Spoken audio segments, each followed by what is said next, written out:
میں ہوں عبدالستار خان اور آپ دیکھ رہے ہیں پروگرام نیوز وائز، اور میرے ساتھ بیٹھے ہیں زاہد حسین صاحب اور عارفہ نور صاحبہ۔ پہلے بات ہوگی میاں نواز شریف صاحب کی کہ میاں نواز شریف صاحب نے آج جو سٹار وٹنس تھا شریف خاندان کے خلاف، اس کے بارے میں کہا ہے کہ اس کے پلے کچھ نہیں ہے، اس کے پلے کچھ نہیں ہے، اور یہ صرف اتنا عرصہ گزر گیا کچھ چیز ثابت نہیں ہو سکی۔ اب اس طرح کے سٹیٹمنٹ دیکھتے ہوئے مجھے یاد آ رہا ہے کہ جب جے آئی ٹی کے سامنے یہ شریف خاندان پیش ہوتا تھا تو میڈیا میں کسی کو نہیں پتا ہوتا تھا کہ جے آئی ٹی کی جو کارروائی چل رہی ہے اس میں شریف خاندان سے کیا پوچھا جا رہا ہے، اور شریف خاندان اس پوچھے گئے سوال کے جواب میں کیا کہہ رہا ہے ہمیں پتہ نہیں تھا، کیونکہ جے آئی ٹی نے صرف رپورٹ سبمٹ کرنی تھی، انہوں نے وہ باہر نکل کے میڈیا سے بات نہیں کرنی تھی۔ میڈیا سے بات کرتے تو شریف خاندان کرتا تھا، اور ہمیں ایک طرح کا تاثر دیا جاتا تھا کہ جے آئی ٹی کے پلے کچھ نہیں ہے، یہ صرف بدنامی کر رہے ہیں شریف خاندان کی۔ ہمارا احتساب تو ہر دور میں ہوا اور ہم نے ہر دور میں اپنے آپ کو احتساب میں پیش کیا۔ اس کے بعد دوسرے حصے میں جا کے بات کریں گے کہ چیف جسٹس میاں ثاقب نثار صاحب نے کہا ہے کہ جب تک حکومت اپنے معاملات ٹھیک نہیں کرے گی ہم مداخلت کرتے رہیں گے۔ اور اس کے بعد ہم جائیں گے چودھری نثار علی خان صاحب کی طرف، جو ہمیشہ سے ناراض نظر آتے تھے۔ مسلم لیگ نون کے بارے میں کہا جاتا تھا کہ مسلم league known stand for Nawaz Sharif, لیکن کسی جگہ پر جا کے یہ لگتا تھا کہ مسلم لیگ ناراض، اور ناراض میں صرف چودھری نثار علی خان صاحب آتے تھے، لیکن آج ان کی ناراضگی ایک حد تک جا چکی ہے۔ اب دیکھنا یہ میاں شہباز شریف صاحب جو ان کے انتہائی قریبی دوست ہیں وہ ان کو منا پائیں گے کہ نہیں پائیں گے۔ شہباز شریف صاحب کے لیے ایک بڑا امتحان ہے، کڑا امتحان ہے، ایک طرف انتہائی قریبی دوست اور دوسری طرف انتہائی بڑے بھائی۔ انتہائی بڑے بھائی تو کوئی نہیں ہوتا، لیکن بڑے بھائی مشکل میں آ جائیں گے وہ۔ اس کے بعد چلتے چلتے بات کریں گے کہ مقبوضہ کشمیر میں 17 کشمیریوں کی شہادت ہوئی ہے۔ سب سے پہلے ہم چلتے ٹاپ سٹوری پہ۔ ایک ہفتہ وہ چلا ہے یا ہو گیا ہے واجد ریاض صاحب کو جو سٹار وٹنس ہیں ان کو سنتے ہوئے وہ یہ نہیں بتا سکے کیا چوری ہوئی ہے، کہاں چوری ہوئی ہے، کس کی چوری ہوئی ہے، کس نے چوری کی ہے، اس کا جواب نہیں دے سکے، اور نہ مال چوری کا پتہ ہے نہ مسروقہ مال برآمد ہوا ہے۔ مقدمہ ایسا ہے کہ پھر بھی چلا جا رہا ہے، اور اس مقدمے کو تو اب اس کے بعد تو خارج ہو جانا چاہیے تھا۔ جی، میاں نواز شریف صاحب کہہ رہے تھے کہ واجد ضیاء کے بارے میں جو سٹار وٹنس ہیں اگینسٹ شریف خاندان۔ میاں نواز شریف صاحب یہ بات کرتے ہوئے بڑا عجیب سا لگتا ہے کہ آپ اس طرح کی بات کر رہے ہوتے ہیں۔ ذرا یہ بتائیے گا کہ جب آپ جے آئی ٹی کے سامنے پیش ہو رہے تھے تو جے آئی ٹی آپ سے ایک سوال کر رہی تھی کہ میاں محمد حسین نامی کسی شخص کو جانتے ہیں؟ میاں نواز شریف صاحب سے یہ بات بار بار پوچھی گئی کہ جناب آپ یہ بتائیں میاں حسین نامی شخص کو آپ جانتے ہیں؟ تو میاں نواز شریف صاحب نے بار بار کہا کہ میں اس کو نہیں جانتا، یہ کون بندہ ہے، میں پہلی دفعہ اس کا نام سن رہا ہوں۔ 2.5 گھنٹے بعد اچانک میاں نواز شریف صاحب کو یاد آتا ہے کہ میاں حسین جو ہے نا، میاں محمد حسین، وہ ان کے حقیقی خالو ہیں۔ میاں نواز شریف صاحب جے آئی ٹی کے سامنے اپنے حقیقی خالو کو بھول گئے تھے، بار بار پوچھنے کے باوجود 2.5 گھنٹے بعد ان کو یاد آیا۔ اسی طرح ذرا شہباز شریف صاحب کی طرف چلتے ہیں کہ جب وہ جے آئی ٹی کے سامنے پیش ہو رہے تھے تو جے آئی ٹی جو ان سے سوالات کر رہی تھی اور وہ ڈاکومنٹ جو طارق شفیع نے جے آئی ٹی کو دیے تھے جب ان کے سامنے پیش کر رہی تھی تو میاں شہباز شریف صاحب کہہ رہے تھے کہ صفحہ نمبر 6 پہ جو میرے سائن ہے یہ میرے سائن ہے، لیکن صفحہ نمبر 7 پہ جو سائن ہے وہ میرے نہیں، یہ اردو والے سائن میں نے کبھی کیے نہیں، زندگی میں نہیں کیے، یہ کہاں سے آ گئے؟ اب وہ ڈاکومنٹ کس نے پیش کیے تھے؟ وہ بھی ایک سٹار وٹنس ہے آن بہاف آف شریف خاندان، اس کا نام ہے طارق شفیع۔ اس طرح کی کانٹرڈکشن اگر دیکھی جائے تو جو بندہ شریف خاندان کا جا رہا تھا جے آئی ٹی کے سامنے، خود میاں نواز شریف صاحب نے تقریباً 90% سوالات کا جواب دینے سے صاف انکار کر دیا تھا کہ جی میں جانتا نہیں ہوں، میں بتانا نہیں چاہتا، مجھ سے سوال نہ کیا جائے۔ آج میاں نواز شریف صاحب آ کے ایک اس طرح سے راگ لاپ رہے ہیں جس طرح کہ جے آئی ٹی کی پروسیڈنگز میں ہوا تھا، بڑا پولیٹیکلی طریقے سے اس چیز کو لیا جا رہا ہے، پولیٹیکل مائلیج لینے کی کوشش کی جا رہی ہے کہ عام بندے کی وہ انڈرسٹینڈنگ نہیں ہے جو ایک ٹیکنیکل بندے کی انڈرسٹینڈنگ ہوتی ہے۔ کورٹ کے اندر جو کچھ ہو رہا ہے اور باہر نکل کے جو کچھ کہا جا رہا ہے اس میں بہت فرق ہے۔ زاہد حسین صاحب، آپ نے خود بتا دیا کہ کیا ہوتا ہے، لیکن اصل بات یہ ہے کہ میرے خیال جو کہ اس قسم کے کیسز میں ہوتی ہے تو اس میں جرا بھی ہوتی ہے، اس میں جو ہے لوگ اپنے جوابات بھی دیتے ہیں، اور یہ پھر جو باہر آ کے بیان کیا جاتا ہے وہ اپنا پرسیپشن کی بنیاد پہ کرتے ہیں کہ اس کا مطلب یہ نکلا، اور یہ میرے خیال ایک سائیکلوجیکل وار بھی جو ہے نفسیاتی جنگ کا ایک حصہ ہی بن کے آتی ہے۔ اور یہ بات صحیح ہے کہ یہ بات یہ کہ پہلی دفعہ یہ سنائی میں نہیں دے رہی ہے، جب سپریم کورٹ کے اندر جب ان کا ٹرائل ہو رہا تھا نواز شریف صاحب کا، تو اس وقت بھی جو ہے ہر روز باہر جو ہے ایک لحاظ سے تھیٹر لگتا تھا، اور تھیٹر میں یہ بات کی جاتی تھی کہ دونوں اطراف سے جو لوگ نواز شریف کے ساتھ تھے وہ کہتے تھے جی کہ وہاں پہ تو کوئی کیس ثابت ہی نہیں ہوا، وہ تمام چیزیں جو ہیں وہ ان سے خارج ہو گئی ہیں، اور یہ چلتا رہتا ہے۔ اصل بات یہ تھی کہ واجد ضیاء صاحب یقین طور پہ اسٹار جو ہیں وٹنس ہیں، لیکن یہ ہے کہ واجد ضیاء صاحب وہی ہیں جو کہ جے آئی ٹی کے سربراہ بھی رہے تھے، اور انہی کے اس پہ قیادت پہ جو 10 والیوم یا 9 والیوم جو ہے وہ تحقیقات سامنے آئی، جس کی بنیاد پہ آج یہ کیس چل رہا ہے۔ اب وہاں پہ جرا کے اندر کیا بات ہوئی اس کی بنیاد پہ کوئی یہ چیز کہہ لیا ہے کہ کوئی چیز ثابت نہیں، کہ میرے خیال زیادتی ہوگی۔ تھوڑا سا اس میں کانٹیکسٹ یہ بھی ہے، جیسے آپ نے کہا کہ ایک تو باہر آ کے تو پولیٹیکل بیان بازی ہوتی ہے، کہ اب نواز شریف نے صاحب نے کسی دن بھی باہر آ کے یہ تھوڑی کہنا ہے کہ آج جو انہوں نے اسٹار وٹنس نے بات کی وہ بالکل صحیح ہے، یا انہوں نے آج میرے خلاف بہت کچھ ڈیمیجنگ ایویڈنس پیش کر دیا، تو یہ تو وہ کہیں گے نہیں، وہ تو یہی کہیں گے کہ کیس نہیں ہو رہا، اسٹیبلش نہیں ہو رہا۔ جیسے اعتزاز احسن صاحب اگر بات کریں گے تو وہ یہ تھوڑی کہیں گے کہ مجھے لگتا ہے کہ نواز شریف صاحب چھٹ جائیں گے، انہوں نے تو یہی کہنا ہے۔ مگر جو کیس کی رپورٹنگ بھی ہو رہی ہے، جو اندر پروسیڈنگز چل رہی ہیں، ہمیں بار بار اس چیز کا خیال رکھنا چاہیے کہ دیکھیں واجد ضیاء صاحب کو اس وقت کراس ایگزامن کریں خواجہ حارث، وہ ان کے جے آئی ٹی کی جو فائنڈنگز ہیں اس کے اندر وہ کمزوریاں ڈھونڈ رہے ہیں، وہ کہہ رہے ہیں آپ نے یہ کیا تو آپ نے اس کو ڈبل چیک نہیں کیا، آپ نے اس طرح کیا تو یہ نہیں کیا۔ اب جج کہاں تک وہ اس کراس ایگزامن کو اتنی سیریسلی لیتا ہے کہ وہ اس ایویڈنس کو ڈسکارڈ کر دیتا ہے، یہ تو ہم نہیں کہہ سکتے، کیونکہ ابھی تک کوئی ایسا کوئی بہت سگنیفیکنٹ سٹیپ تو نہیں آیا کہ خواجہ حارث صاحب نے کہا ہو کہ جی اس وجہ سے یہ جو ایویڈنس ہے اس کو آپ ڈسکارڈ کر دیں یا بالکل آپ اس کو ارریلیونٹ قرار دے دیں، تو یہ تو ہوا نہیں ہے۔ سو ان دا مین ٹائم جو ہو یہ رہا ہے کہ خواجہ حارث جو ہے ان کی کوشش پوری یہ ہے کورٹ کے اندر کہ وہ بار بار کہیں کہ اچھا اگر آپ نے طارق شفیع نے آپ کو یہ کہا فار ایگزامپل، تو آپ نے جا کے پھر جس نے وہ اسٹیل مل خریدی کیا اس سے یہ ڈبل چیک کیا کہ جو طارق شفیع کہہ رہے ہیں وہ صحیح ہے کہ نہیں؟ اب یہ دیکھیں نا خواجہ حارث صاحب کا یہ سوال، جج کیسے اس کے اوپر ریئیکٹ خواجہ حارث صاحب کا دیکھیں اسٹار وٹنس اگر ایک جگہ پر واجد ہے نا تو دوسری جگہ پہ اسٹار وٹنس طارق شفیع صاحب ہیں آن بہاف ہو ان کے۔ اب وہ جو اپنا بیان دیتے ہیں، واجد ضیاء تو ٹریس نہیں کیا تھا گلف اسٹیل مل کو، انہوں نے تو جب پوچھ گچھ کی تو سارا کچھ بتانے والے تھے طارق شفیع صاحب واجد ضیاء کے علم میں لائے کہ جناب یہ گلف اسٹیل مل تھی جو 74 میں بنی تھی، اور 78 میں جا کے اس کے 75% شیئر ہم نے سیل کر دیے تھے، اور اس کے بعد 80 میں جا کے 25% شیئر ہم نے سیل کر دیے تھے۔ اس کے بعد واجد ضیاء طارق شفیع سے پوچھ رہے ہیں کہ جی آپ اس کے بارے میں ڈاکومنٹیشن دیں گے کہ نہیں دیں گے؟ وہ جو ڈاکومنٹیشن دیتے ہیں وہ ڈاکومنٹیشن نہیں تھی۔ مثال کے طور پہ جو 14 ملین درہم کی آؤٹ اسٹینڈنگ چل رہی تھی بی سی سی آئی کے، کہ اگر آپ اپنی گلف اسٹیل مل بیچیں گے 12 ملین درہم کی تو آپ کسی جگہ پہ انویسٹ نہیں کر سکتے، دبئی ہے، آپ کو لائبلٹیز اتارنی پڑے گی۔ انہوں نے کہا جی آپ نے لائبلٹیز اتاری کہ نہیں اتاری بی سی سی آئی کی؟ تو ان کے پاس کوئی جواب نہیں تھا، وہ ڈاکومنٹ دے سکتے تھے کہ جناب ہم نے اتاری یا نہیں اتاری۔ یہ ساری کی ساری باتیں طارق شفیع کی ہیں۔ اصل بات یہ نہیں ستار یہ اصل بات یہ نہیں ہے کہ طارق شفیع صاحب نے کیا کہا، اس نے کیا کیا۔ دیکھیں جرا ہوتی ہے، اور کوئی بھی ڈیفنس لائر یہ نہیں کہے گا کہ جو میرے جو سوالات تھے اس کے تمام جوابات مل گئے۔ کبھی آپ کو کوئی کیس میں بھی نہیں ملے گا۔ مرڈر کا کیس اگر ہو رہا ہے کسی کے خلاف تو جب لائر ہوتا ہے تو کہتا ہے جی اس کے تو جواب ہی نہیں تھا ان کا۔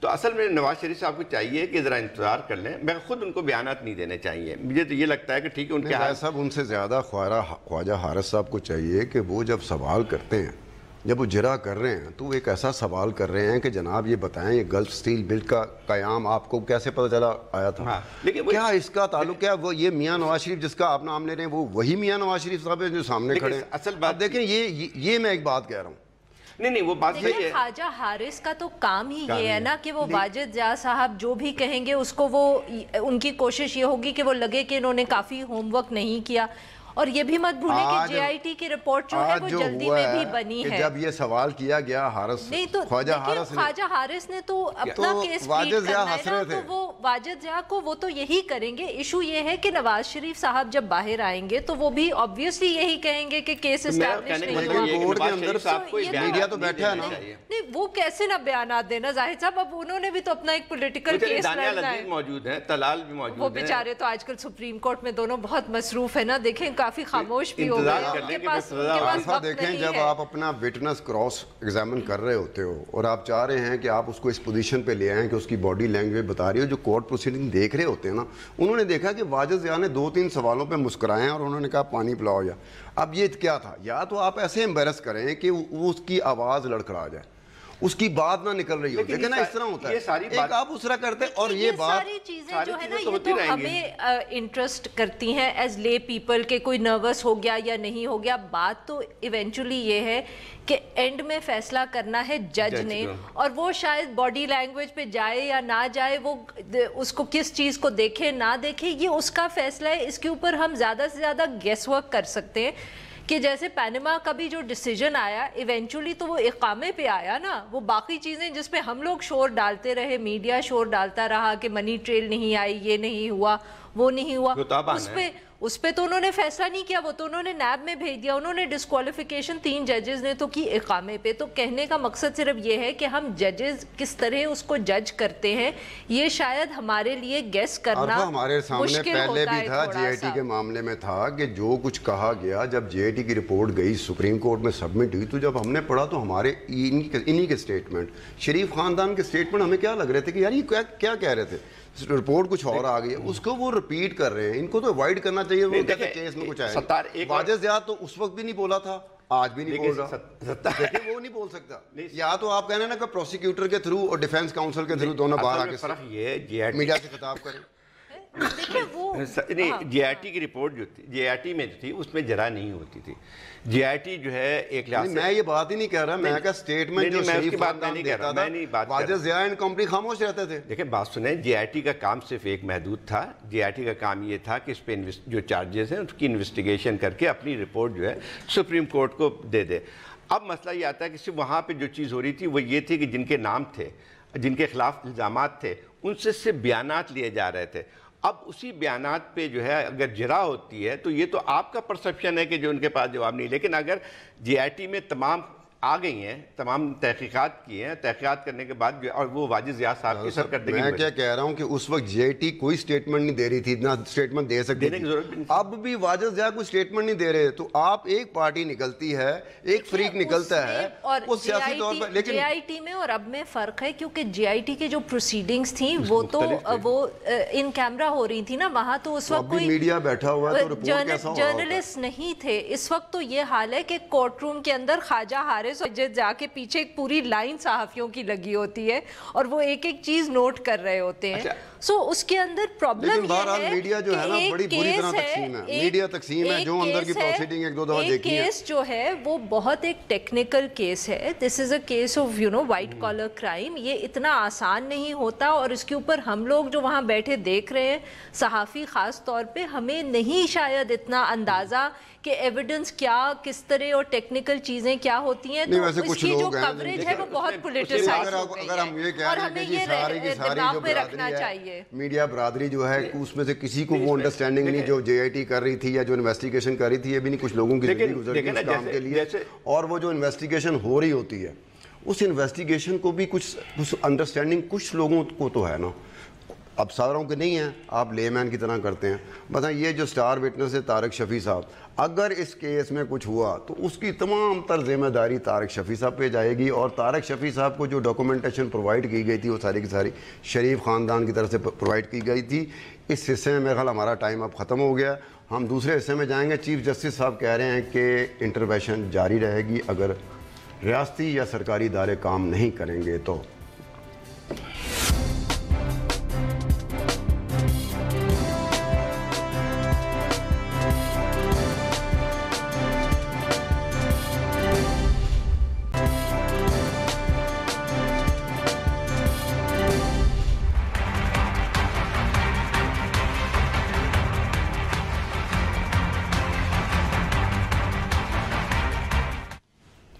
ویلکم بیک ٹو دا شو. جی زاہد حسین صاحب, اگر ایسی صورتحال رہے تو ریلوے بھی حوالے کر دینا چاہیے, پی اے ای بھی حوالے کر دینا چاہیے, ایسے ڈپارٹمنٹ جو نہیں چل رہے وہ پھر حوالے کر دیے جائے کہ دیکھیں بات اگر اصولی طور پہ کی جائے تو یہ تو بات ہے کہ یہاں پہ کوئی چیز کام نہیں ہو رہی ہے. اس سے تو کسی کو دو رائے نہیں ہے کہ بہت سارے جو ہمارے یہاں جس طرح گورننس کے ایشو ہیں وہ تو بہت ہی سنگین ہے. اور اس میں جیسے کہا جاتا ہے کہ صرف مینیج کر رہے ہیں، گورننس کا کوئی سوال نہیں پیدا نہیں ہوتا ہے. لیکن اصل سوال یہ پیدا ہوتا ہے کہ چیف جسٹس صاحب یہ تو صحیح کہتے ہیں، لیکن کیا وہ ساری چیزوں کو سنبھال لیں گے یا کر لیں گے؟ وہی تو میں نے کہا نا کہ سارے محکمے ان کے پاس وہی ہے کہ آپ دیکھا جائے تو ہر چیز پہ کیا وہ سرکولر ڈیٹ کے مسئلے بھی حل کر لیں گے، کیا جو ہے وہ پی آئی اے کے جو نقصان ہو رہا ہے اس کو بھی حل کر لیں گے. تو بات صحیح ہے کہ آپ ایک کروسیڈ تو کر سکتے ہیں. یہ اچھی بات ہوئی کہ بون میرو کا جو ایک یہاں پہ ڈپارٹمنٹ تھا اس کو آپ نے کھلوا لیا، 2 مریضوں کا آج جو ہے وہ ہو گیا. لیکن وہی بات آتی ہے کہ اس کو یہ کہ آپ 6 مہینے بعد ریٹائر ہونے جا رہے ہیں، اس کے بعد آپ تمام چیزوں کو جو ہے اس طرح سے کریں گے تو ایک تو پھر وہی بات آ جائے گی کہ کبھی بھی گورننس جو ہے درست نہیں ہو پائے گی. اس کو ذرا چھوڑ دیں کہ لوگوں تک یہ باتیں پہنچیں، لوگوں کا پریشر بھی پڑے گا تو شاید بہتر ہو جائے صورتحال. نہیں دیکھیں، اس میں سب سے یہ جو آرگیومنٹ چیف جسٹس صاحب نے دیے، اس میں سب سے بڑا مسئلہ تو یہ ہے کہ کل کو پھر کیا فوج بھی یہ آرگیومنٹ دینا شروع کر دے گی کہ گورننس کیونکہ ٹھیک نہیں ہے اور ویکیوم ہے تو پھر ہم کیا کرتے، ہمیں تو اس ویکیوم کو فل کرنا تھا. یہ تو کوئی آرگیومنٹ نہیں ہوا نا کہ جو جس کا کام ہے اس کو آپ کرنے دیں، آپ جتنا کوئی رول پلے کر سکتے ہیں وہ کریں، بٹ اس طرح تو نہیں جس طرح کے یہ چیف جسٹس کر رہے ہیں. اور دوسری بات یہ ہے کہ اگر اتنا ہی بڑا ویکیوم تھا اور اس ویکیوم کو فل ہونا ہی ہوتا ہے آٹومیٹکلی بائی دا جوڈیشری، تو پھر جو پچھلے چیف جسٹسز تھے ان کے زمانے میں کیا یہ مسائل نہیں تھے؟ یہ کیا ایک دم ثاقب نثار صاحب کے آنے کی وجہ سے یہ سارے مسائل یہ ہو گئے؟ مسائلستان کا جو انبار لگا ہوا ہے، تھوڑا سا اس کی طرف چلے جاتے ہیں کہ یہ پاسبل ہی نہیں ہے کہ اگر سپریم کورٹ اس کام پہ آ جائے تو جتنے مسائل پڑے ہوئے ہیں اگلے 50 سال تک نہیں پورے کر سکتے. وہی تو کہہ رہے ہیں نا کہ اب وہ بات تو وہی آ گئی نا. کیوں ایسی بات کر رہے ہیں؟ لیکن دوسری طرف یہ دیکھیں نا کہ پبلک ڈیمانڈ، ایک پبلک ڈیمانڈ بڑی عجیب و غریب چیز ہوتی ہے پاکستان میں. ذرا اسی کوئی بات ہوتی ہے وہ کہتے ہیں جی جج صاحب سو موٹو لے لیں، جج صاحب جڑا والا میں جو ہوا اس کے بعد اب دیکھیں یہ بھی ساتھ ساتھ پیرالل یہ بھی چل رہا ہوتا ہے. ہمیں ان کو بھی ایجوکیٹ کرنا پڑے گا کہ جناب آپ ہر معاملے میں سپریم کورٹ کی طرف مت دیکھیں. دیکھیں یہ افتخار چودھری صاحب کے زمانے میں بھی اسی قسم کی وہ ڈیمانڈز آتی تھیں اور وہ ہوتا تھا کہ جی چیف جسٹس صاحب ہی کریں گے اور افتخار چودھری صاحب ہی کریں گے اور مسئلہ حل کریں گے. مگر جب افتخار چودھری صاحب ریٹائر ہو کے گھر چلے گئے اور ان کی جگہ تو جو دوسرے چیف جسٹس آئے تو پھر تو یہ آوازیں آنا بند ہو گئیں. کیوں؟ ان کو پتا تھا کہ چیف جسٹس کی طرف سے کوئی ایسا رسپانس نہیں آئے گا. تو یہ تھوڑا سا یہ جو ریلیشن شپ ہے بٹوین دا پیپل اور دا پبلک ڈیمانڈ اور دا چیف جسٹس، چودھری افتخار صاحب کے جانے کے بعد کون سے مسائل حل ہوئے تھے؟ کہ مسائل تو اپنی جگہ پہ تھے. میں یہ بات نہیں کہہ رہی، میں یہ کہہ رہی ہوں کہ جب وہ چلے گئے چیف جسٹس صاحب افتخار چودھری صاحب تو اس کے بعد لوگوں نے بھی یہ کہنا بند کر دیا نا کہ ہمارا مسئلہ ہے. سو یہ تھوڑا سا سپلائی اینڈ ڈیمانڈ کا ہوتا ہے کہ اگر سی جے اس طرح کی انٹرسٹ لیتا ہے تو پھر لوگ بھی اس طرف دیکھنا شروع ہو جاتے ہیں. ایک اور بات بھی آتی ہے کہ ٹھیک ہے جوڈیشری جو ہے ایک ایکٹیوزم بھی دکھاتی ہے جہاں پہ کوئی بہت بڑا مسئلہ ہوتا ہے اور ایک ہی مسئلے کو لے کے اس کو حل کراتی ہے. جیسے ایک مثال کانسٹیٹیوشنل کرائسس ہو کوئی نہیں کانسٹیٹیوشنل کرائسس نہیں، جیسے اب یہ انڈین سپریم کورٹ کی ایک مثال موجود ہے کہ دہلی میں پولیوشن بہت خراب تھا اس کے، لیکن اس کے بعد ایک چیز کو انہوں نے اٹھایا اور وہاں پہ بہت ساری بہتری ہو گئی. لیکن یہ تو نہیں کیا کہ ہر تھوڑی چیز میں جو ہاسپٹل میں کوئی ڈپارٹمنٹ کام نہیں کر رہا اس پہ بھی لے لیا. اس کی وجہ سے خود جو سپریم کورٹ کی جو اتھارٹی ہوتی ہے وہ ویکن ہوتی ہے. بات وہی آتی ہے کہ آپ نے ایک دو بڑے مسئلے کو اٹھا سکتے ہیں پبلک اس میں انٹرسٹ میں، لیکن یہ کہ ہر روز اگر ہر وقت میں آپ یہ بات کرتے رہیں گے تو لوگوں کی ایکسپیکٹیشن اور ساتھ یہ بھی کہنا کہ اگر یہ سرکاری ادارے یا ریاستی ادارے ناکام رہیں گے تو ہم آتے رہیں گے. مطلب کہ یہ وہ بادشاہ جہانگیر کی نہیں وہ زنجیر کوئی لٹکا کرتی تھی، یہ تو مطلب کہ چیف سپریم کورٹ نے عدل جہانگیر کی بات کر رہے ہیں. جی جی وہ والی لیکن وہ سنا کہ پیچھے کوئی ہاتھ بھی آتا تھا، نرم و نازک ہاتھ آتا تھا جہانگیر کے یہاں پڑتا تھا تو پھر عدل ہوتا تھا.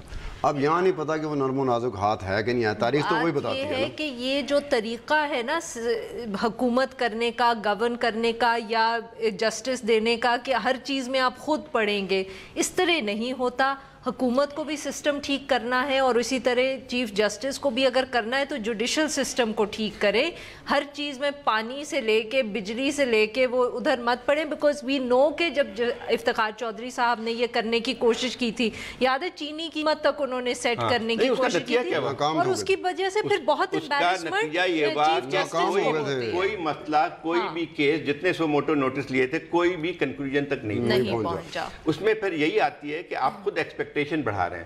ایکسپیکٹیشن پہ یہ کہ کل جو ہے لوگ تو پھر مایوس بھی ہو جائیں گے کہ آپ نے سپریم کورٹ ہم سپریم کورٹ کی طرف دیکھ رہے تھے، انہوں نے اب وہ مسئلہ حل نہیں کیا. اور میرے ذاتی مسائل ایسے ہیں، لوگوں کے ذاتی ایسے مسائل ہیں، وہ اگر یہ کنٹینیوٹی میں رہتے ہیں تو کل کو ایسی ڈیمانڈ بھی آنا شروع ہو جائیں گی جو بالکل ہی ان سے ہٹ کے ہوں گی. ریاستی اور سرکاری جو دفاتر ہوتے ہیں، ہم جب یہ کہہ رہے ہوتے ہیں کہ یہ اتنا اوور ڈوئنگ نہیں ہونی چاہیے، تو اس کا مطلب یہ نہیں لینا چاہیے کہ ہم ریاستی اداروں کو یا سرکاری اداروں کو بچا رہے ہیں یا سرکار کو بچا رہے ہیں یا آج کے دور کی حکومت کو بچا رہے ہیں. اس کا مطلب یہ نہیں لینا. جب ہم اس طرح کی بات کرتے ہیں نا تو سم ٹائم میں بھی سننے کو مل جاتا ہے کہ جناب آپ تو حکومت کو بچانے کی کوشش کر رہے تھے. آپ کو یہ ہونا شروع ہو جاتا ہے جیسے لوگوں کی بات کر رہے ہیں نا، لوگوں کو فرسٹریشن ضرور ہے، لوگ جو ہے بہت زیادہ پریشان بھی ہوتے ہیں کہ ان کے مسائل حل نہیں ہو رہے ہیں، تو وہ آرمی کی طرف بھی دیکھنا شروع کرتے ہیں. اب ہر جو اپیل آتی ہے وہ چیف جسٹس کے نام پہ آتی ہے یا آرمی کے نام پہ آتی ہے. نہیں پیچھے بھی ہمارے جواب دینا شروع، اگر آرمی چیف جواب دینا شروع کر دے اور اس لاجک پہ جواب دینا شروع کر دے کہ لوگ اپیل کرتے ہیں تو پھر لوگوں کا کیا ری ایکشن ہوگا. پیچھے ہمارے بیٹھے ہوتے ہیں نا، کنٹرول کر رہے ہوتے ہیں، یہ بھی سو موٹو لے رہے ہوتے ہیں. اس ایک وقت میں ہم نے بات کی کہ احتیاط کرنی چاہیے کہ کوئی ایسی نارم آف دی ڈے نہ بن جائے چیز جو مینیجیبل سپریم کورٹ سے بھی نہ ہو. اگلے حصے میں بات کریں گے ناراض چودھری نثار علی خان کی کہ کیا شہباز شریف صاحب انہیں منا سکیں گے، کیا وہ پارٹی میں رہ سکیں گے یا بالآخر وہ اڑ جائیں گے، اور یہ نہیں پتا کہ دوسری منزل ان کی کون سی ہوگی. اس پہ بات ہوگی ایک چھوٹی سی بریک کے بعد.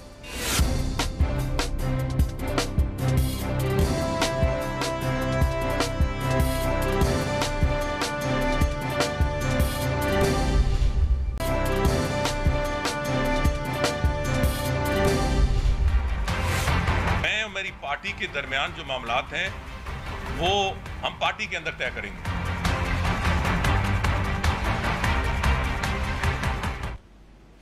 ویلکم بیک ٹو دا شو. چودھری نثار صاحب کے جو ناراضگی ہے وہ سنا کہ لگ رہا ہے کہ وہ کسی نتیجے تک پہنچنے لگی ہے کہ نہیں ایسے ہی چلے گا. میرے خیال یہ کہ پہلے ناراضگی تھی، اب جو ہے وہ معاملہ زیادہ سنجیدہ ہو گیا ہے، ناراضگی سے بڑھ گیا ہے. تو اب وہ تو جب انہوں نے یہ بات کی کہ اگلے مہینے تک میں فیصلہ کر لوں گا کہ مجھے پارٹی میں رہنا ہے یا نہیں رہنا ہے، تو پھر تو وہ جس کو کہتے ہیں کہ ایک لحاظ سے فیصلہ انہوں نے کر لیا ہوگا، یہ قریب آ گئے ہیں کہ اپنا فیصلہ اس طرح سے کر لیں. پہلے تو انہوں نے کہا تھا کہ میں کبھی پارٹی سے علیحدہ نہیں ہوں گا، لیکن یہ پرسوں ترسوں جو بیان آیا ہے اس سے ذرا ہٹ گیا ہے کہ میں اب فیصلہ کروں گا. دوسری بات یہ آتی کہ جو ان کی کل کے انٹرویو میں ایک خاص بات تھی وہ شہباز شریف صاحب کے حوالے سے تھی. شہباز شریف، اور یہ تو بہت ہی قریب سمجھے جاتے ہیں، ان کا کہنا یہ ہے کہ شہباز شریف کو بھی اسپیس نہیں دی جا رہی ہے. تو اس کا مطلب یہ ہوا کہ چودھری نثار صاحب کی جو بات ہے اس کی اور گہرائی بن کے آتی ہے. اصل میں میرے لیے تو نثار علی خان صاحب کا جو سارا معاملہ ہے وہ صرف یہ دکھاتا ہے کہ ہماری پولیٹیکل پارٹیز جو ہیں وہ کتنی نان ڈیموکریٹک ہیں. جب بھی کسی انڈیویجول کا کوئی مسئلہ ہوتا ہے اور وہ یا تو خاموشی سے اسی وقت پارٹی چھوڑ کے دوسری پارٹی میں چلا جاتا ہے اور وہ لوٹا بن جاتا ہے، اور اگر وہ پارٹی میں رہتا ہے تو وہ تماشا بن جاتا ہے جو اس وقت ہو رہا ہے، کیونکہ بار بار وہ دہراتے رہتے ہیں. جو پارٹی کی آرگنائزیشن ہے، سینئر لیڈرشپ ہے، وہ اگنور کر رہی ہوتی ہے اور وہ ایک تماشا بن جاتا ہے. کہنے کا مطلب ہے کہ چودھری نثار کا بھی یہی سٹائل ہے کہ تماشا وہ بنتا ہے، بن گیا ہے نا. وہ ایک ہی بات دہرائے چلے جا رہے ہیں، اوپر والے جو ہیں وہ کر نہیں رہے. کوئی نواز شریف صاحب نے کوئی ریاکٹ نہیں کیا، کوئی ان کو پریشانی نہیں ہے. سو اس میں صرف جو وہ بات اس وقت شہباز شریف کے حوالے سے بھی کریں، اس کا کیا مطلب ہے؟ اس کا بیسکلی مطلب یہ ہے کہ اس پارٹی میں اگر کوئی چینج یا تبدیلی آئے گی تو وہ اس طرح ہوگی کہ بڑے بھائی سے چھوٹے بھائی تک اتھارٹی شفٹ ہو جائے گی، تو میری اس میں تھوڑی سی جگہ بن جائے گی. نہ پارٹی کے اندر کوئی ڈیموکریسی تب آئے گی جب نواز شریف صاحب ٹاپ پہ ہے، نہ تب آئے گی جب شہباز شریف صاحب کے پاس پاور اور نہ تب آئے گی جب چودھری نثار علی خان اس میں ہوں گے. تو نثار صاحب کا تو یہ ہے نا کہ وہ ساری انڈیویجولز کی گیم ہے کہ اگر شہباز شریف آ گئے تو کیونکہ نثار صاحب کی دوستی ہے تو وہاں وہ ان کی مسئلہ حل ہو جائے گا. ایک وقت یہ لگتا تھا کہ شاید چودھری نثار جو بات کر رہے ہیں وہ اسی سیاست کے خلاف بات کر رہے ہیں کہ مریم کو جو ہے آگے بناتے ہیں. نہیں وہ میں اس پہ آ رہا ہوں تھوڑی، وہ آپ شہباز شریف کا جوڑیں گے. That's right. میں اس کو یہی بات لیکن اس میں فرق ہے نا، اس میں وہ کہہ رہا ہے کہ وہ بچی ہے، چھوٹی سی بچی ہے، اس کا نا تجربہ کار ہے. ان کا کہنے کا مطلب اس طرح ہے. یہاں شہباز شریف کو مانتے ہیں، ٹھیک ہے، وہ الگ بات ہے. لیکن میرے کہنے کا مطلب یہ ہے کہ موروثی سیاست کے یا تو آپ پوری طرح رد کر دیں. آپ جو ہے اگر اتنے جمہوریت پسند ہیں تو آپ جا کے پارٹی کے اندر بیان کریں کہ بھئی پارٹی الیکٹ کرے گی، سینٹرل کمیٹی الیکٹ کرے گی. خیر سینٹرل کمیٹی الیکٹ کرتی ہے لیکن ایک آدمی کے اشارے پہ کرتی ہے. بات وہی لے دے کے یہی آتی ہے کہ یہاں پہ سیاسی جماعتوں کا جو اسٹرکچر ہے وہ اتنا کیا کہتے ہیں غیر جمہوری ہے، اور ایک دو عرفات میں چلتی ہے کہ جب لوگ علیحدہ ہوتے ہیں تو یہی حال ہوتا ہے۔ اب کیا کیا جا سکتا ہے؟ وہ کیا ہے کہ وہ چاہ رہے ہیں اس وقت کہ دوسرا آ جائے غیر جمہوری انسان، چلے یہ ایسے ہی ہے تو کیا کیا جائے؟ مثلا یہ ایسا ہی ہے، ہمیں ایسی ہی جماعتیں ملیں گی، ہمیں ایسے ہی جماعتوں میں پروگرام ملیں گے، ایسے ہی جماعتوں میں ڈیسنٹنگ ووٹ نوٹ آئے گا تو ہم بتائیں، ہمیں پتہ ہے نا، ہمیں اب تک عادی ہو جانا چاہیے تھا کہ یار ہم جن چیزوں سے ڈیل کر رہے ہیں وہ ایسی ہیں۔ ہماری مجبوری ہے کہ عادت ہونے کے باوجود ہی بولنا پڑتا ہے اور ہمیں اس کو کہنا پڑتا ہے کہ یہ غلط ہے اور اس کو ایسے نہیں ہونا چاہیے، مگر ہم سمجھانے کی کوشش کر رہے ہوتے ہیں کہیں نہ کہیں پولیٹیکل پارٹیز کو جب تک وہ فورمز نہیں ڈیولپ کریں گے جہاں چودھری نثار کا ڈسینٹنگ نوٹ جو ہے نا وہ اتنا ڈیسیژن میکنگ ہے وہ جمہوری بڑا ہیلدی رہا ہے میری نظر میں، نہ کرے، میری نظر میں بڑا صحت مند رہا ہے ان کا، جو وہ ناراضگی مول لیتے تھے اور بڑی کھل کے بات کرتے تھے۔ جب ہم یہ کہتے ہیں کہ ودن دی پارٹی جب ڈفرینسز آتے ہیں، اختلافات آتے ہیں، تو کہیں نہ کہیں پارٹی میں رہتے ہوئے آپ پارٹی کے اندر بھی بات کرتے ہیں لیکن آپ پبلک بھی کرتے ہیں اسے، اس کا فرق پڑنا چاہیے پالیسی پر۔ مگر اگر ایک آدمی بولے چلا جا رہا ہے اور پارٹی کی پالیسی میں فرق نہیں آ رہا تو پھر کیا فائدہ ہے اس کے بولنے کا؟ چودھری نثار اتنا زیادہ نہیں بولے ویسے، وہ ہمیں لگتا ایسا ہے کہ اس جماعت میں اس طرح کی بات کر رہی ہوں کہ صرف بولنا کافی نہیں ہے جب تک وہ جو ڈسینٹنگ آواز ہے وہ پالیسی پہ امپیکٹ نہ کرے۔ یہ بھی ہوا ہے کہ جب سے انہوں نے بولنا شروع کیا ان کو سینٹرل کمیٹی کی میٹنگ میں نہیں بلایا، ان کو اس میٹنگ میں بھی نہیں بلایا جو کہ 5,000 جس میں کارکن آئے ہوئے تھے، جس میں شہباز شریف صاحب کو متفقہ طور پہ صدر بنا لیا گیا تھا اور جس میں قائد بھی بنایا گیا تھا نواز شریف صاحب کو، اس میں ان کو چودھری نثار کو نہیں بلایا گیا تھا۔ تو یہ پھر مزید بولنے کی وجہ بن سکتی ہے نا، وہ بول رہے تھے تو اپنی طرف سے یہ کہہ رہے تھے یار میں بہتری کے لیے بول رہا ہوں، میں پارٹی میں رہتے ہوئے آواز اٹھا رہا ہوں، آپ جب اس کو پارٹی سے دور کرنا شروع کریں گے دوبارہ ان کے بولنے کی وجہ بن جائے گی۔ نہیں بٹ سب سے تو وہی انفارچونیٹ بات ہے نا کہ وہ آواز جو ہے وہ ایک آواز ہے، وہ آئے چلے جا رہی ہے بٹ اس سے کوئی فرق نہیں پڑ رہا۔ نہیں یہ پولیٹیکل پارٹیز کے اندر جب تک فورم نہیں ہوگا جس میں ڈیموکریٹکلی فیصلے نہیں ہوں گے تو تب تک ڈسینٹ سے فرق نہیں پڑے گا۔ پارٹی لیڈرشپ آپ کے ساتھ ایگری نہیں کر رہی تو کیسے وہ پالیسی میں چینج ہو سکتا ہے؟ پارٹی لیڈرشپ جو ہوتی ہے کسی بھی پولیٹیکل پارٹی کی وہ ڈیموکریٹکلی فیصلے کرتی ہے نا، تو پھر فرق پڑتا ہے۔ چھوٹی سی بریک لیں گے، بریک کے بعد آئیں گے تو مقبوضہ کشمیر میں جو 17 لوگوں کی شہادت ہوئی ہے اس پہ بات کریں گے۔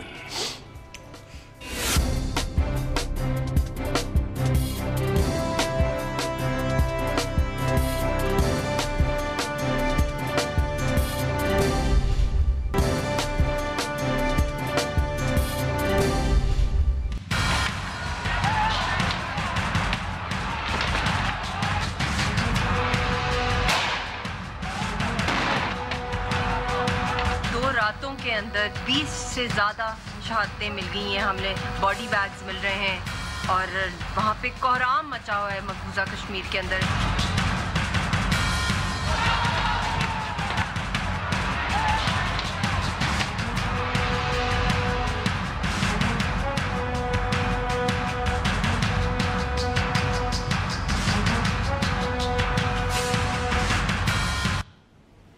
ویلکم بیک ٹو دا شو۔ زاہد حسین صاحب، فلسطین میں بھی پچھلے دنوں کافی ہلاکتیں ہوئی ہیں اور 1400-1500 کے قریب وہ زخمی ہوئے ہیں، اور کشمیر میں بھی یہ کوئی ہے ان کا آپس میں یا یہ دو سیپریٹ ہے اور ان کا آپس میں؟ اس میں کوئی تعلق نہیں ہے دونوں کا، کوئی الگ الگ جدوجہد ہے۔ کشمیر کا جو ہے مسئلہ بہت ہی پرانا ہے، ان کو وہاں سے بے خل کیا، لیکن جو پیلسٹینین کا، لیکن کشمیر میں جو اب جو کچھ ہو رہا ہے، جو کہ آپ دیکھیں یہ جس کو کہتے ہیں نئی اپرائزنگ، جو کہ 2 سال پہلے شروع ہوئی تھی ابراہن وانی کے جو شہادت کے بعد جو ہے اس کو رکنے کا نام نہیں لے رہی تھی۔ کشمیر میں سب سے بڑی جو افسج ہوئی تھی جس کو کہتے ہیں وہاں سے لوکل جو کہ الیکشن میں دھاندلی کے خلاف ہوئی تھی، 1989 میں ہوئی تھی۔ 1989 کے بعد سے جو ہے اگر آپ دیکھیں کہ اس کو مستقل طور پہ کچلا گیا، لیکن اب جو اس میں نیو ٹرن آیا ہے اس میں 2-3 چیزیں بہت اہمیت ہے کہ ہندوستان یہ نہیں کہہ سکتا ہے کہ اس میں باہر کے لوگوں کا ہاتھ ہے، جیسے ہمیشہ وہ کہتے ہیں کشمیر کی جو جدوجہد جو ہے اس کو پاکستان یا پاکستان سے آئے ہوئے ملیٹنٹس کر رہے ہیں۔ کل جو واقعہ ہوا ہے تقریباً 20 لوگ جو ہیں وہاں پہ شہید ہوئے ہیں، جس میں اور بھی لوگ ہیں، لیکن اس میں جو جتنے بھی وہاں سے خبریں آ رہی ہیں خود ہندوستان کے اخبارات میں، وہ سب کے سب لوکل ملیٹنٹس ہیں، اور جن کی بعض کی عمریں جو 18-19 سال سے زیادہ نہیں ہیں، فورن ملیٹنٹس نہیں ہیں جو کل کا واقعہ ہوا ہے. اور بہت سیریس اس وقت سچویشن اس لیے بھی ہے کیونکہ بی جے پی خود پاور میں ہے، اور سب کا خیال تھا اس وقت کہ جب وہ الیکشن جیتے تھے اور انہوں نے حکومت بنائی تھی کشمیر میں کہ ان کا ایک ایڈڈ انٹرسٹ ہوگا کہ وہ اس مسئلے کو حل کریں گے، مگر وہ تو بالکل الٹا ہو گیا ہے. وہ بالکل اس کو ہینڈل نہیں کر پائے، اور ساتھ میں انڈیا پاکستان کے تعلقات اتنے خراب ہیں کہ ان کے اوپر وہ بھی ایک ایڈیشنل وہ جو ہوتا ہے نا کہ اگر وہ if they want to reach out to Pakistan تو پھر وہ کہتے ہیں کہ ہم کشمیر کو تھوڑا سیٹل کریں گے، یا کشمیر کو سیٹل کریں گے تو پاکستان سے بات کریں گے. یہ والا فرنٹ بھی اتنا خراب ہے کہ وہ ویلی کے اندر سچویشن. لیکن مودی کے آنے سے یہ کسی کو امید اس لیے نہیں تھی کہ جب الیکشن کیمپین چل رہی تھی تو ایک جو ہے بی جے پی کا جو مودی کا جو نعرہ تھا وہ یہ تھا کہ ہم جو ہے جو اسپیشل اسٹیٹس ہے کشمیر کا 370 آرٹیکل 370 جو کہلاتی ہے وہ ہم ختم کر دیں گے. تو اس سے صاف ظاہر ہوتا تھا کہ اگر مودی صاحب آتے ہیں وہاں پہ جو ہے اس کے بعد حالات اور زیادہ خراب ہوں گے. زاہد صاحب جب جو اسٹیٹ الیکشن ہوا تھا کشمیر میں اس میں جو ٹرن آؤٹ تھا اس کی وجہ سے لگ رہا تھا لوگوں کو کہ جو جنرلی کشمیری لوگ ہیں وہ ان کی پھر شاید کوئی ایک انویسٹمنٹ ہو گئی ہے سسٹم کے اندر، وہ امید کر رہے ہیں کہ الیکشن سے مسئلہ حل ہوگا. تو ایک آپٹیمزم کی ویو تو تھی جب یہ الیکشن ہوا تھا. پہلی دفعہ بی جے پی کشمیر کی حکومت میں شامل ہوئی تھی، ٹھیک ہے. اس کی وجہ بھی تھی، اس کی وجہ یہ تھی کہ جو الیکشن ہوئے تھے ہندوستان میں اس میں پولرائزیشن بہت بڑھ گئی تھی. جتنی بھی سیٹیں ان کو ملی بی جے پی کو وہ سب کے سب جموں سے ملی. جموں جو گڑھ بن گیا تھا جہاں پہ جو اس کو کہتے ہیں ہندو پنڈت جو ہے وہاں پہ گئے، ان کی وجہ سے جو ہے ان کو ووٹ ملے. لیکن اصل بات یہ آتی تھی کہ جو جس کو ہم ویلی کہتے ہیں اس میں تو ان کو ایک سیٹ بھی نہیں ملی تھی. اور اسی لیے پھر انہوں نے وہ الائنس کی تھی محبوبہ مفتی کے ساتھ، اور دیر نیگوسیشنز بھی چلی تھی اسی بات پہ کہ ایگزیکٹلی کیا ہوگا، کیا کریں گے، کیونکہ ان کی بھی بہت ساری ڈیمانڈز تھیں. اور آبویسلی جیسے آپ کہہ رہے ہیں کہ آرٹیکل 370 کے اوپر تو بہت پھر کنٹروورسی بنی کہ وہ کیا کر سکیں گے. بٹ جتنی ریپڈلی سچویشن وہاں خراب ہوئی ہے اس الیکشن کے بعد، آپ مجھے اجازت دیں گی کہ میں آپ کا بھی شکریہ ادا کروں اور زاہد حسین صاحب کا شکریہ ادا کروں. میرے خیال میں آپ اجازت دے دیں گی مجھے. ناظرین کل پھر اسی وقت ملاقات ہوگی. کل تک کے لیے عارفہ نور کو، زاہد حسین صاحب کو اور عبدالستار خان کو اجازت دیجیے. خدا حافظ.